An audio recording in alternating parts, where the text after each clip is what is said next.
तुम्ही पाहताय शेतकऱ्यांसाठी आजच्या महत्त्वाच्या ठळक बातम्या। 12,099 शेतकऱ्यांना मिळाला पीक विमा। गेल्या वर्षीच्या तुलनेत यंदा पीक विमा काढणाऱ्यांची संख्या कमी। 31 जुलै पर्यंतची मुदत। पुणे नदीला पूर, 3 मंडळात अतिवृष्टी। 1 दिवसाच्या विश्रांतीनंतर पुन्हा पावसाची रिपरिप। नाशिकमध्ये बनावट खत निर्मिती उघड, बिल्लोळीत छापेमारी। एकाला अटक तर 22 लाखांचा मुद्देमाल जप्त। सर्पदंश झालेल्या पत्नीला खांद्यावर घेऊन पार केली नदी। पतीने लावली जीवाची बाजी, खोटी ग्रामीण रुग्णालयाकडून तात्काळ उपचार। 30 गावात कांदा 3,000वर स्थिर, आवकही वाढू लागली। मंगळवार, शुक्रवार, रविवारी लिलाव। कोल्हापूर जिल्ह्यात यंदा महापुरामुळे 20 लाख टन ऊस उत्पादन घटणार। दूध घरात राहिल्याने शेतकऱ्यांचे दुहेरी नुकसान। भात, सोयाबीन, भाजीपालाही पाण्यात। बुलढाणा जिल्ह्यात सार्वत्रिक पाऊस, शेत शिवार फुलले। पेरणी झालेली पिके बहरली, जलसाठ्यांमध्ये मोठी वाढ शक्य। गणपती उत्सवानिमित्त 3.50 लाख कुटुंबांना मिळणार आनंदाचा शिधा। जिल्ह्यात 15 ऑगस्ट पासून सुरू होणार वाटप। लॅपटॉप, मोबाईल अतिवापराने वाढली मान आणि पाठदुखी। जिल्हा सामान्य रुग्णालयात दररोज 20 ते 25 रुग्ण येतात उपचारासाठी।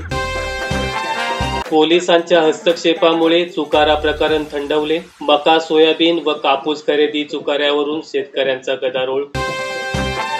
वर्धा जिल्ह्यात पूरस्थिती कायम। 24 तासात 43.2 मिलीमीटर पावसाची नोंद। नद्यांच्या पाणी पातळीत वाढ।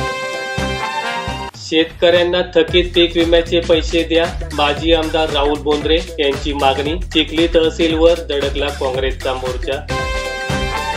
कांदा महाबँकवरून आता पुन्हा राजकारण, शेतकऱ्यांना होणार फायदा। डोळ्यासमोर विधानसभा निवडणुका ठेवून स्थापना, दिघोळे यांचं वक्तव्य।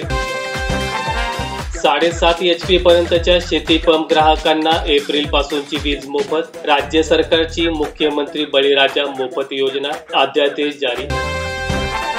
पावसाने सर्वच पिके धोक्यात येण्याची शक्यता। सोयाबीन, उडीद, मूग, तूर पिवळे तर कपाशी पिकावर रोगाचा प्रादुर्भाव। पीक विमा कंपन्यांची बैठक बोलवा, खासदारासह सर्वच आमदारांची कृषी मंत्र्यांकडे मागणी। सर्वपक्षीय आमदारांची बैठक।